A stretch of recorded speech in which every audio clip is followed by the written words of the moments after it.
Hello and welcome back to another episode of my MotoGP 22 career mode, and today we're here for the second and third rounds of my Moto3 season at the Indonesian and Argentinian GPs. Now if you haven't seen the last episode, I do recommend you go check that one out before watching this one, because it was the first episode of the career mode, so it's quite important to see what happened in that one. Obviously we signed for our team, signed some personnel, put some upgrades on, and had the first race of the season. So quite an action-packed episode with some good racing involved as well, so I do recommend you go check that one out before coming back to this video. But obviously in that first race, it was a bit of an up and down weekend. Obviously qualifying itself wasn't actually too bad. I mean, we qualified 9th place in the end and finished 10th, so it doesn't seem like much of a difference, but obviously the race result was helped out a lot by all of the crashes that happened. I think we could have had a better race if I didn't go for the hard tyre, but the game recommended that. It was overheating, it was terrible, there was no grip, and the AI obviously with that and their increased straight line speed, because they had faster straight line speed than me the whole weekend, there wasn't much I could do about it, so I was happy to take 10th place. I've seen other people's career modes that used the medium tyre and they didn't have any problems with overheating, so I think the hard tyre is bugged, so that's going to be something to take into consideration, probably avoid the hard tyre on this game. But before we get into the weekend, of course, we need to advance forward to it, so we're going to do that advance forward to week 11. We've got a couple of notifications here. In fact, we've got a lot on the contract management. We'll have to have a look at that in a second, but on the headquarters, the frame upgrade is now complete, the second one. And obviously we don't have enough research data to do the third, so I'll put everybody back on the data production, and then we can go have a look at this contract management. So we've got 14 notifications apparently, so I'm guessing that's teams that are interested in me now, obviously after that first race of the season. So we've got 6 new teams that are interested. So have a look: Tissot, Team Moto3 on the Husqvarna, got KTM DHL Racing, Team Hertz Moto3, Kenwood Honda, so they're all pretty interested by the looks of it, and it just seems to be these ones at the bottom that have actually become more interested. So this Parts Europe, QJ Motor, Kenwood Gas, Parts Europe, KTM. So there's 2 different Parts Europe teams, a Husqvarna one and a KTM one. That almost seems kind of pointless. So yeah, you can see some of these top level teams here, because they're expecting me to reach the top 3 in the championship. So some of these top level teams becoming a bit more interested.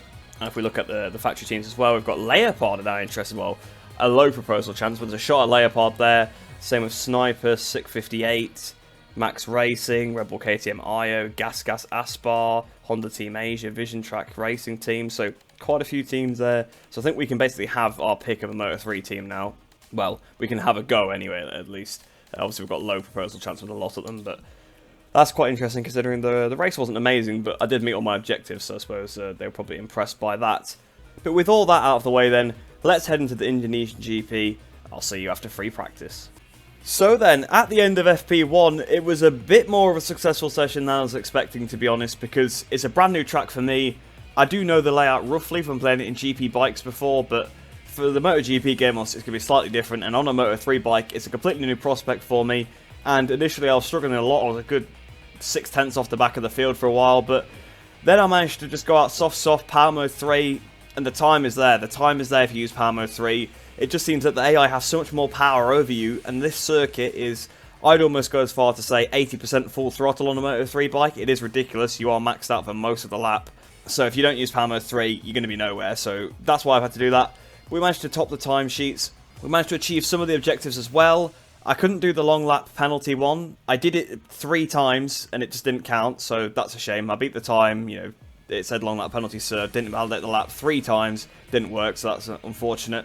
Lap by lap, I wasn't able to do that because basically I did 1 lap on softs that I could never beat, and obviously I was trying to do the long lap penalty one, so I couldn't actually beat that time objective. So it's a bit of a shame, but we should have got a few of the objectives there, so it's not the end of the world. But we'll head into qualifying now. This should be good enough to get us through to qualifying 2. Usually the AI's fastest session is FP2, so if we're faster than the times there, we should be okay. So, you know, if I could put a lap together, we could be fighting for a pole position here, which I did not think I'd be saying going into the weekend.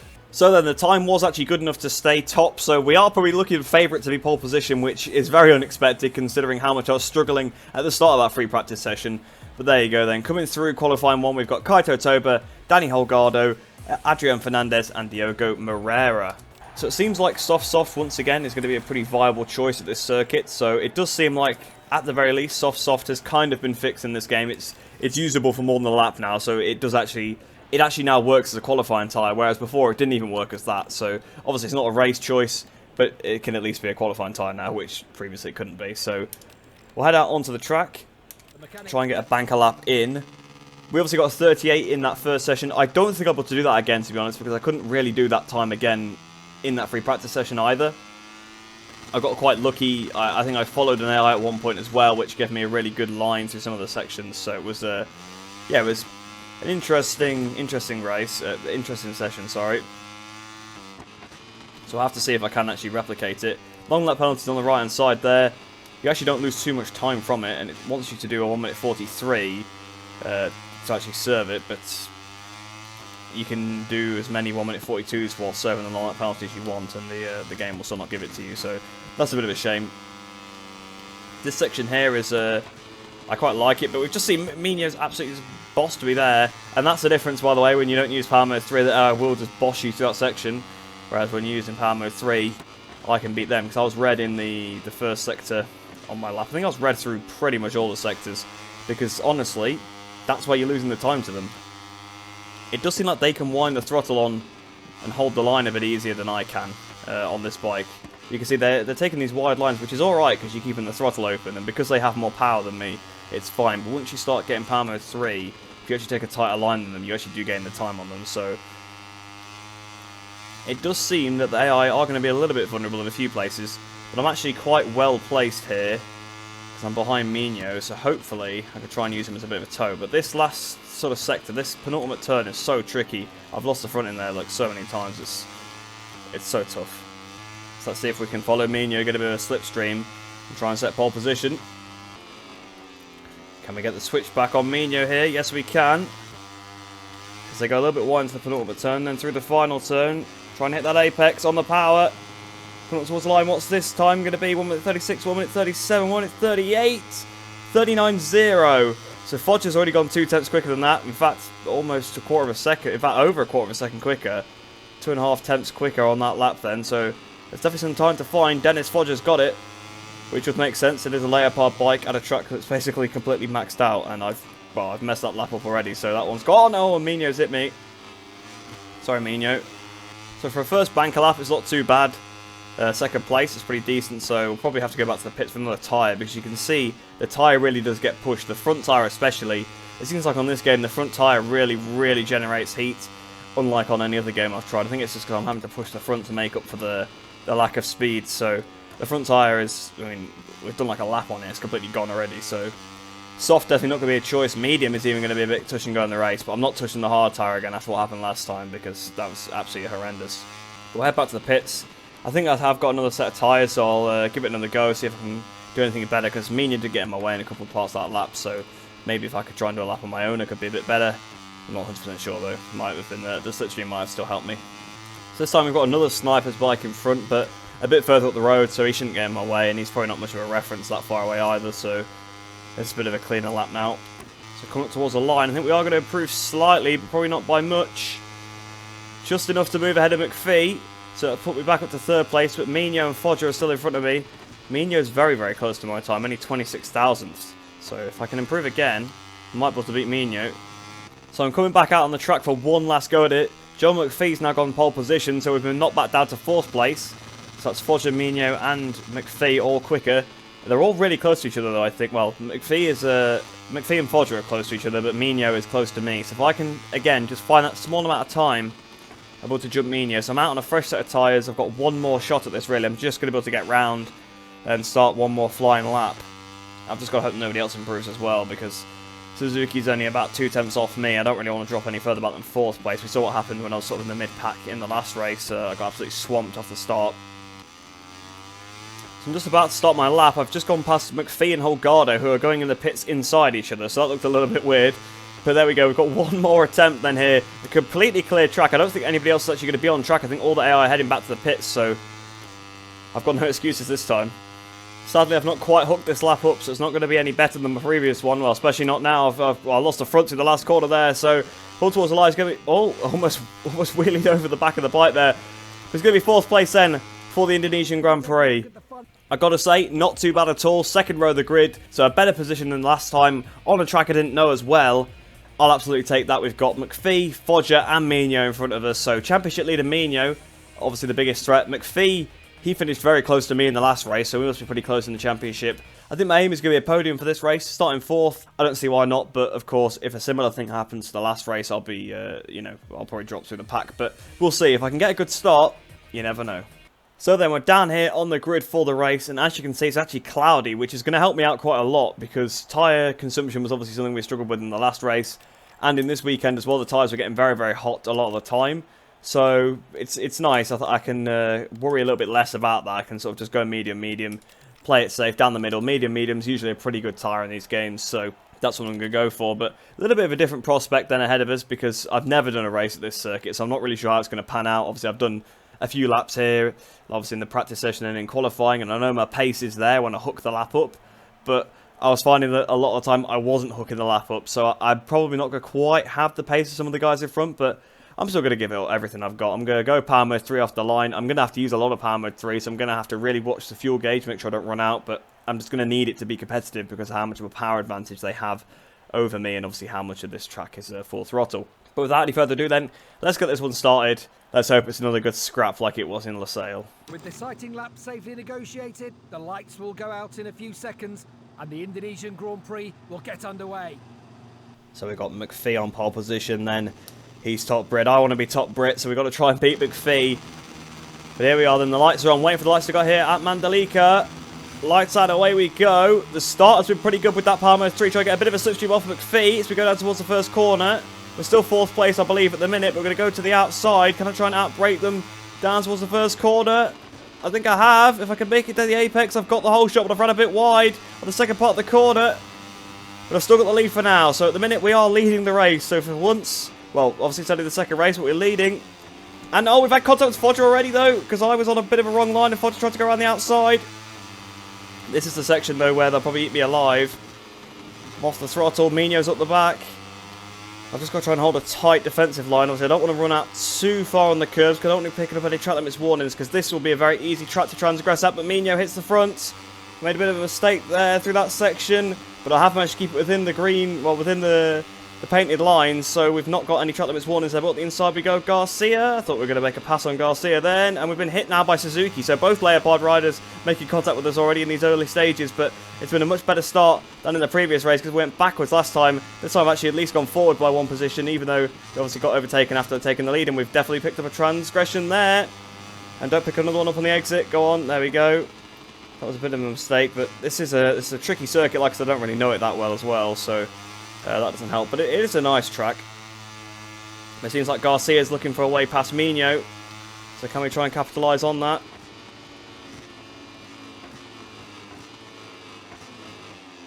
I made a bit of a mistake. We are closing up to them. I think that last sector I am quite good through compared to the AI. They take a little bit of a funny line through there. We can try and square out this last corner as well. I'm using a lot of power mode 3 though. I've been in power mode 3 that entire first lap, so watch out for that. But I just wanted to get away at the front on the first lap. I thought that'd be more important than saving the fuel at on the early stages, because you can lose so much time on the first lap that you'll never gain back. We've got a good run on Garcia here though. I had a look at the inside into turn 2. I thought about it. I really did. There's been a crash behind. Don't know who's gone down. It's neither of the Leopard bikes though. They're still both right there. So once again at the end of this straight, trying to close up on the brakes. I've run a little bit wide.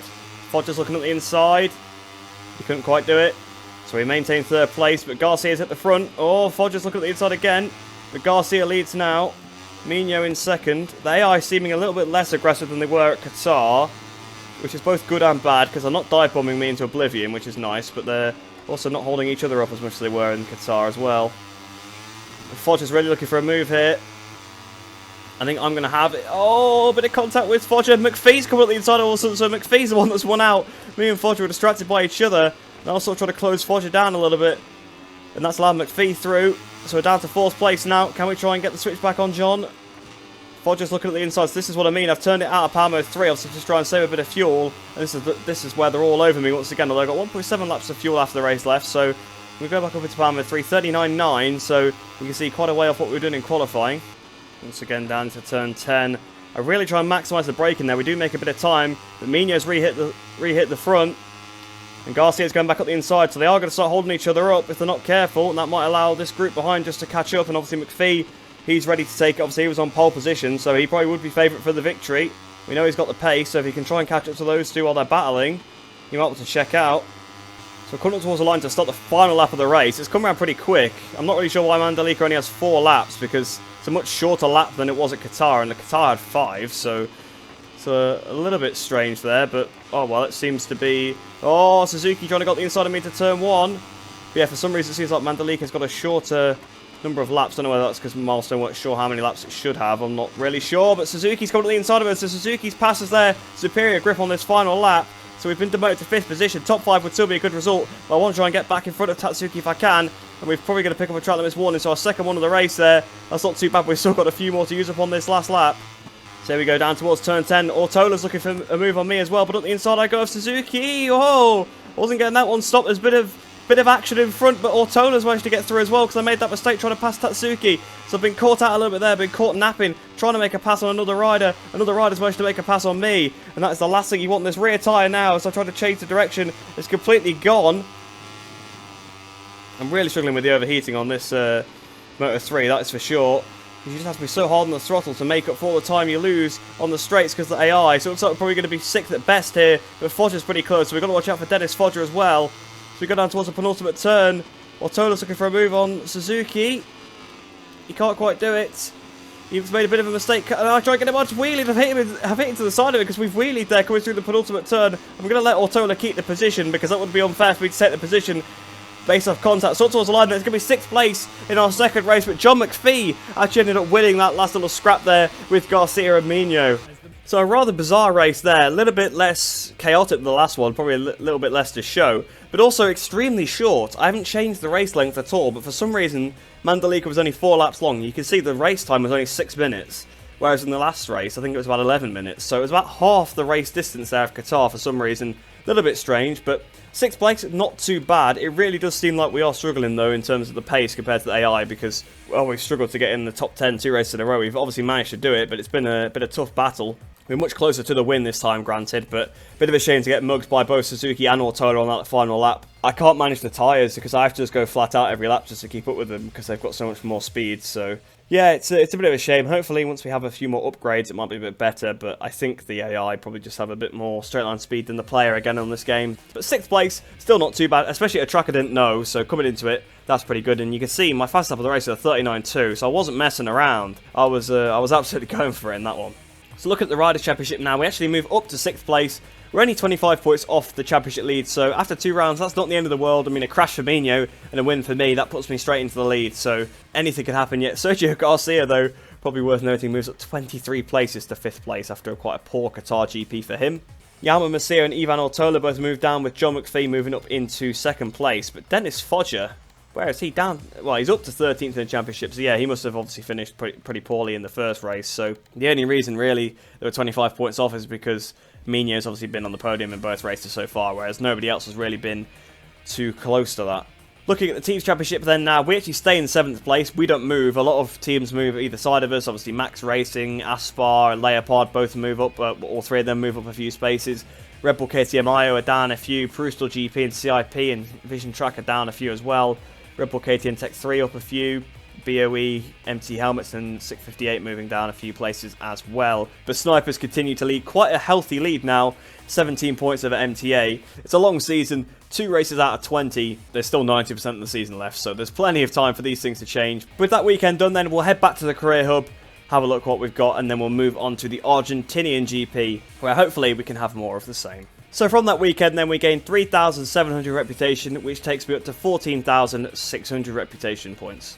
And on the credits front we gained 4,710, which takes me up to 68,480. It actually wasn't a terrible weekend for the research data either, because we passed 4 of the objectives there out of the possible 6. Considering that clean up with long lap penalty, we should have got that. That was bugged. I didn't even realise that the first rider one was there. I forgot about that, so we managed to have a good weekend and do that. Lap by lap, I just couldn't do the lap times consistently enough, so that's why I couldn't do that one. I'm a little bit annoyed about the long lap penalty one still, but we've got plenty of research data now, 393 on the engine and 275 on the frame.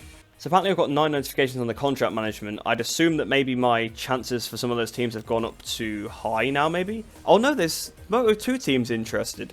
That didn't take long. That's, I mean, I remember last year thinking it was pretty quick, but that was because of the VIP multiplier, but That's quite interesting. So we've got RW Racing, which is a Calex. We've got the MV Agusta Ford Racing Team. Idemitsu Honda Team Asia, which that's a bit harsh to put them that far down, although I suppose if you look at their last results, but even Agora last year was pretty good in American racing as well. So although they're actually asking for at least 10th place, so even the bottom teams want you to do pretty well. The top teams are obviously not too interested yet, but I suppose that's the norm. Let's have a look at the establishment and the new teams. So we've got a few options there. So looks like we're definitely going to Moto2 next year, regardless of what happens, because some of them already want us after 2 races in Moto3. So we'll advance forward one more week. That should take us to the Argentinian GP. It does, and we can also put on a new frame upgrade as well. So that's really, really good. Better reactivity, so it's not tyre wear, unfortunately, because that's something we really do need right now. That's going to take 4 weeks then, so again, like I was saying in the last episode, you can't believe how quick it takes to upgrade these bikes, because there's only one more upgrade left on the frame after this. It doesn't take that long to actually upgrade the Moto3 bikes, to be honest, so we'll probably have to do free practice programs for much longer, although I'll probably still do the sessions to get up to speed at the track. But speaking of free practice then, we'll head into the Argentinian GP now, and I'll see you after free practice. So I've basically finished my running for practice, and you're probably thinking there's half an hour of the session left, how have I already finished? And that's just because the objectives are broken in this on this track for some reason. I'm not really sure why. Basically, all of the times are way too quick. 45s, 45s, 45s. And if you look at the AI's times, they're doing 1 minute 48s, just like me. So I know it's not the fact that I'm slow, because all the AI do 1 minute 48s, and I've checked other people's videos, and they're doing 48s, maybe 47s on a good lap, which obviously I could get into if I did a little bit of a better lap. So yeah, for some reason the objectives are broken on this track, so we're only going to be able to get one of them, which is a bit of a kick in the teeth, really. But either way, we'll end off this session then. It looks like we're going to be top, and hopefully that should get us into qualifying 2. So actually, no, I didn't end up top. Elia Bartolini and Scott Ogden, of all people, jumped ahead. However, they've jumped ahead by a pretty ridiculous margin, if you look. Elia Bartolini's on a 46.8. Scott Ogden has done a 47.1. And then next highest is me with a 48.1, and you can see nobody else is even close to that. So I think that's a bit of a bug there. So rounds 1 and 2 have been fairly bug-free. Obviously, there has been the issues with the AI crashing into each other, and I didn't get my long lap. I didn't get my long lap objective in free practice in Mandalika. But this is the first round where we're starting to see some proper bugs occurring here, where we've got AI times being a little bit broken. That's not great, so hopefully that doesn't screw me over in FP3, because if they all do bugged times, then FPs 2 and 3, then it'll put me in qualifying 1, which obviously is not ideal, but either way, we should be able to get through that session if we have to go through it, but hopefully we don't. So hopefully we are into qualifying 2, but potentially we might be knocked out by a glitch. So yeah, it seems like there's definitely something with the simulated tyres, because I am last by quite a way there, by the looks of it probably, so we have got to go through qualifying 1, so I don't know whether I've just jumped the gun here and thought, oh, I've done like a few minutes in qualifying and I've beat the AI, I thought I'm good enough, but I still got 3rd in that session, and it was the 2 most random AI that jumped me, so it's a little bit weird this, I'm not going to lie, so it seems like a bit of a buggy weekend. It seems like it's one of those weekends where I shouldn't leave the track at all, I shouldn't let the time simulate, I've got to make sure I'm on the track for the whole session, so that's a bit of a shame. But we'll head out onto the track, we'll give it a go. So I've got Tool of the Trade as one of my objectives for this weekend anyway, which is 100 kilometers. So I could probably do with doing some more laps. So I'll probably do a couple of flying laps, try and get near the top. I mean, I'm assuming that I should be able to go top of this session, because it seemed like I had a pretty good margin. I could probably have gone even quicker. I mean, I was on medium tyres in the FP1 session. Obviously, I did use Power Mode 3 to do that time, just because, well, I just wanted to see what I could do, to be honest. And it's worth so much, and really, it's only nullifying the disadvantage I have to the AI on the straights. It's not, oh, okay, what am I doing? Right on the grass.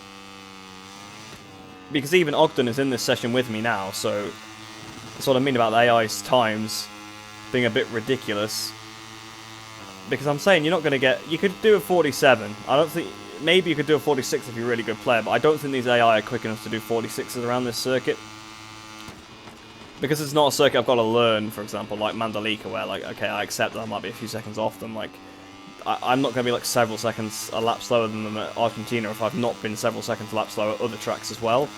So it seems a little bit broken. And we did have that a couple of times on MotoGP 21. There were some tracks where the AI times were either way too slow or way too fast. So it seems to be a little bit broken. I wish they just did it based on the times they set on track. If they just let the AI go out, basically make an average of the sector times they do and set that as the ideal time. That would be much better, but what do I know? What do I know?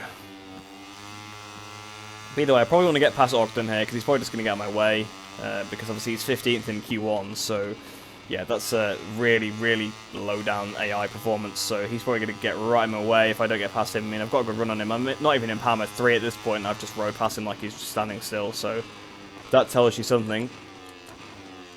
And he's just crashed to the side of me, so that tells you another reason why I wanted to get in front of him, but oh well, we'll just do this lap, we'll see if I can get past him. Power mode 3, because I don't want to mess around. Bit of a slipstream off him might help, to be honest, but I feel like he's probably just going to hinder me more than anything. Well, I've passed him already, so it's probably not an issue. So coming towards the line, what's this lap going to be? 1 minute 47.2, so yeah, actually probably is possible to do a 46, to be honest. I was probably a little bit off there with how harsh I was being, but the time still did seem a bit quicker than I expected from them. But okay, now I'm a little bit less concerned about the times. Obviously, I think the 45s are still out of the question, especially because in their practice program times, they're supposed to be slower, so that does still lead me to believe that there's the potential for them to go ridiculously quick. And obviously, I don't know what times they actually set in free practice. They could well have done 45s, so I'm not really 100% sure, because I obviously just got knocked to the bottom of the pile with the 48, so yeah, 47.2, I'd say that's good enough to go through, because it's 1.2 seconds quicker at this point with 10 minutes to go. But I think I'm just going to probably cruise round for a while, just to make sure that they don't do anything ridiculous and push me back out again. So not much actually changed in terms of the timings in the session, except Yamanaka. He actually jumped up and was quite close to my time, only 3 tenths off it, but everybody else was still a second off. I think Onshu was second to start with, so it kind of stayed the same. So it seems like sometimes I can pull a good lap out, because I was on track the entire time, except when I was in the pits to change tyre, well, not even change tyres, put more fuel back in. But Yamanaka did that time before I went back in the pits anyway, so that was a legitimate time from Yamanaka. So I don't know what to expect from the AI in qualifying 2.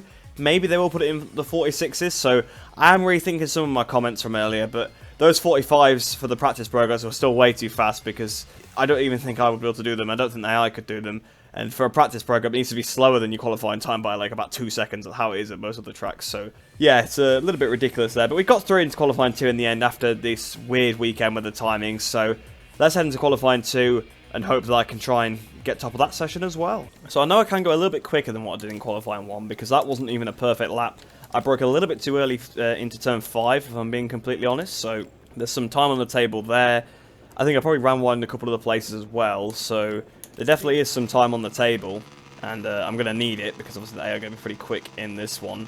So I don't know what times they did in free practice, unfortunately, so I don't really know a rough idea, because I'm not really sure, obviously, whether they're legitimate or not, because I've just been a bit confused with the whole, like, 45 thing for the free practice times, and then how, obviously, Ogden and, I can't remember which other rider it was, but they jumped ahead of me, didn't they, and it was just quite bizarre how they jumped ahead of me by so much, whereas none of the other could even touch their times. It just seems very, very strange that I think sometimes the times are being calculated a little bit wrong or something. But either way, if they are a little bit quicker than they were in Q1, we've got a decent shot still at pole position, which would be nice, because that would be 2 rounds in a row where we've qualified well and fought for a top position. And to be honest, it's not like we qualified atrociously in Qatar either. Honestly, it seems like the pace is pretty good, even though we have quite a big disadvantage in terms of power. Seems like, at least with the Power Mode 3, you can make up the time. So it seems like in qualifying it definitely is a little bit more balanced, because I don't obviously lose so much time, and throughout the race I'm going to try and use a bit more of it, because it seems to make the racing a bit closer and a bit better.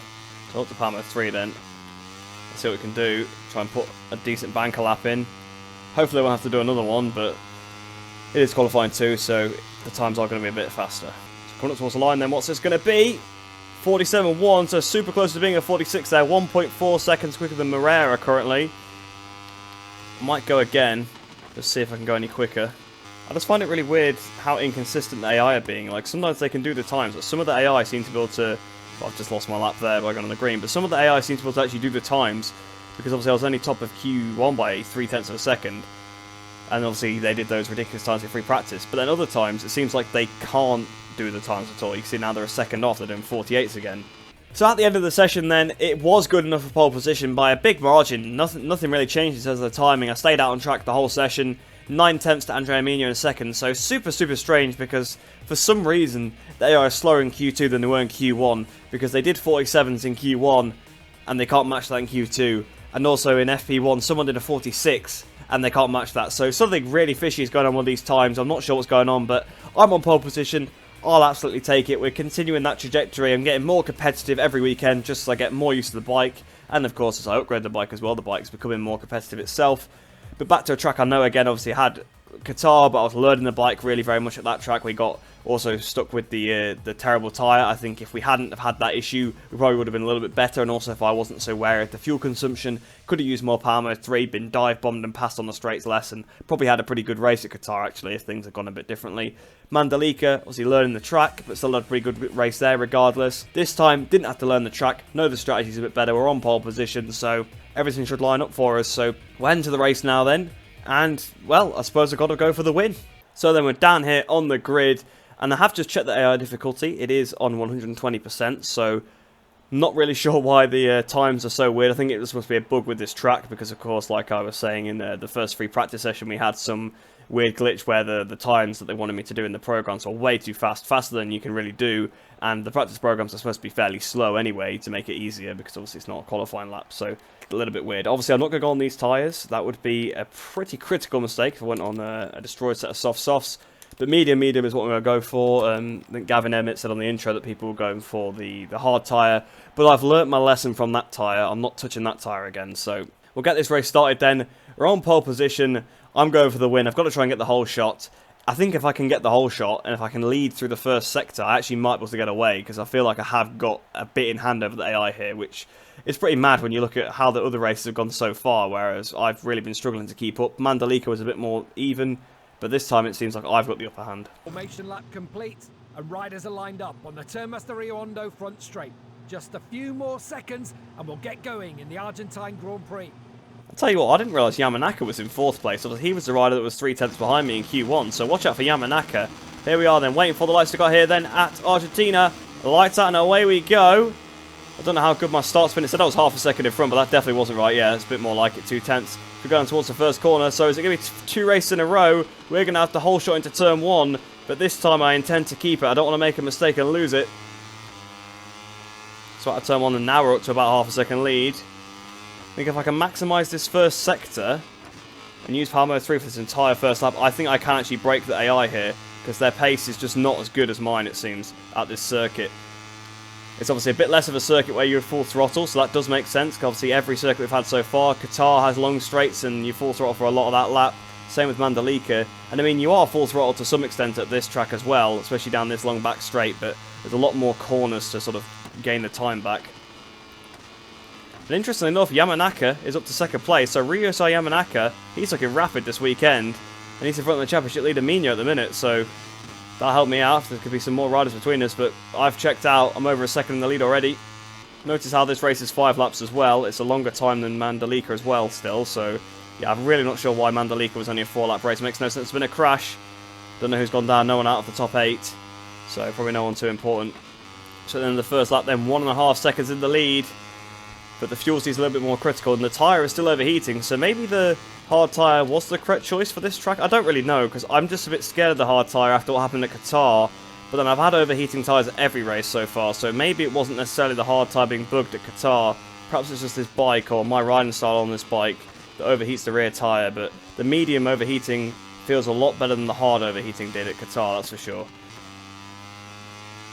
Oh, Mino's down! Mino's down! I have to see on the left-hand side, there's been a crash. Mino's gone down. Suzuki's taken 2nd place away from Yamanaka. But the championship leader's gone down. And, well, I said at the end of the last race that if he crashed and I won, I'd take the lead of the championship. Looks like that might be coming true so far. So 1 minute 47.5 on that lap. We're now 2.5 seconds of the lead. Looks like we are going to check out. The tyre is getting hotter, but the grip is actually still not too bad so far, which is interesting. So I just did a 47.0 on that lap. That was quicker than my qualifying time. I've absolutely gone. I'm 4 seconds up the road now on the penultimate lap of the race. Oh, Yamanaka's gone down, and Guevara as well, and Garcia. So both the gases have crashed there. Really, really unfortunate for Yamanaka, though. He was having a hell of a race. That's what my lead up to 5 seconds. I assume they've probably touched the curb on the inside of the right-hander. That's probably what happened to Mino as well. It's a pretty typical AI thing to do at this circuit. That's put McPhee up to 3rd, so I would say that at this rate, McPhee will probably be leading the championship, because obviously he's 2nd in the championship at the minute. Holgado and Artie Gas are gone now as well. Watley's now up to 7th place. Josh Watley in the top 10. Still another lap to go yet as well, so anything could happen. You could see McPhee or Suzuki fall off from 2nd and 3rd. But I've just got to bring it on home. I'm 5 seconds up the road, so they're not going to beat me here.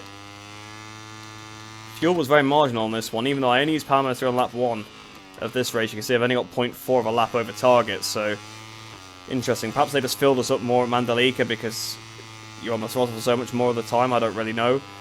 But either way, we should be fine. I might go to power mode 1 if it does get a little bit too close for comfort, because obviously I don't want to run out of fuel whilst I've got a 5.5 second lead. That would be rather silly. So here we are then, down towards the penultimate turn, about to take our first victory in the MotoGP 22 career mode in a commanding fashion, over 6 seconds of the lead. What a domination it's been here at Argentina. We win the Argentinian Grand Prix. So what a strange race there, absolutely unbelievable. And as you can see, the lap times once again being a bit weird. You can see that the AI there doing 47s, 46s. You can see, look how many of the top 10 riders apparently had 46s as their fastest laps of the race. Even though the AI could not do that at all on track. It's unreal. The AI seem to be a little bit weird at this track in terms of their simulated times. 44.9 for Chaviati Gas. Are you joking me? Do you expect me to believe he really did that lap time? Oh. Pretty weird weekend as a whole, with the championship leader crashing there, finishing in 20th position with a 45.5 as his lap time. But that's no points for him. Dennis Foggia crashed as well. Yamanaka unfortunately retiring after such a strong weekend. He was looking so good all weekend. Running second place, crashes out of second place. Real shame for Ryusai Yamanaka. Adrian Fernandez retiring as well. Obviously both the Gas bikes crashed also. So I'd like to actually have a look at a couple of those crashes, but we'll have a look at the championship standings first to see what happened there. So as I predicted, John McPhee takes the lead of the championship, because obviously he was sat in second place there, and with the crash for Mina, that moves him up to first. Mina moves down to second, but is now tied on points with myself, which obviously is to be expected because he's 25 in front. We're both 8 points down on John McPhee. Ivan Ortola moves down to fourth place, only 10 points down on McPhee though as well. Masia 13 points back. Obviously Tatsuki Suzuki with that second place moves himself up to 6th in the championship. Josh Watley moves up to 9th, but I think probably the biggest thing to talk about is Dennis Foggia down in 15th, only 9 points, because he's crashed in 2 of the 4 races. Unbelievable. But in the Teams Championship then, Snipers continue to lead then, 16 points out of MTA in second place, Max Racing in third. We move up to 4th position now with the Avintia team, 47 points, so only a couple points behind Max Racing. Leopard actually moved up to 5th, even though Foggia didn't finish the race. Obviously, the position from Suzuki got them pretty good because obviously it was second place. They're tied with KTM IO, and then obviously the Aspar team dropping down a little bit because they crashed as well. So I'll have a little look at the replay now, see what happened with Andrea Mino, because obviously that's a big talking point. The championship leader crashed.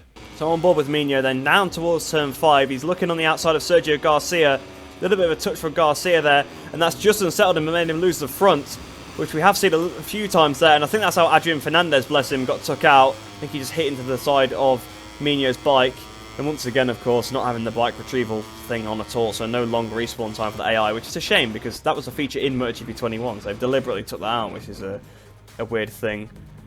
But yeah, you can see, he just touches the back of Garcia there. Garcia, to be honest, is lucky to stay on. And there you go, he's folding the front, and down he goes, and that was Mino out of the race. Well, not out of the race, but out of the points, and out of the championship lead. I kind of want to see what happened to the 2 gas bikes as well, because didn't they crash together? I think they crashed with Yamanaka, so I think there was probably a bit of a pile-up between those riders. So here we are then, on board with Yamanaka. He tips it in, and yes, as I thought, he clips that curb, loses the rear. Suzuki was lucky to stay on there, and I'm guessing the 2 gas bikes just sort of hit him because he retired from this incident, so that usually means that AI got hit by another rider to give them more bike damage. Although Garcia was a fair way behind, but it was Guevara. It was Guevara that hit him, and then obviously Garcia must have then hit Guevara's bike, or just done a similar crash himself behind. There you go, he follows through, and yet poor Guevara hits the back of Yamanaka's bike, and then there we see, yeah, obviously the other gas bike, so I'm guessing Garcia must have just hit his teammate on the back, so pretty unfortunate for the Aspar boys there to be taken out in somebody else's accident.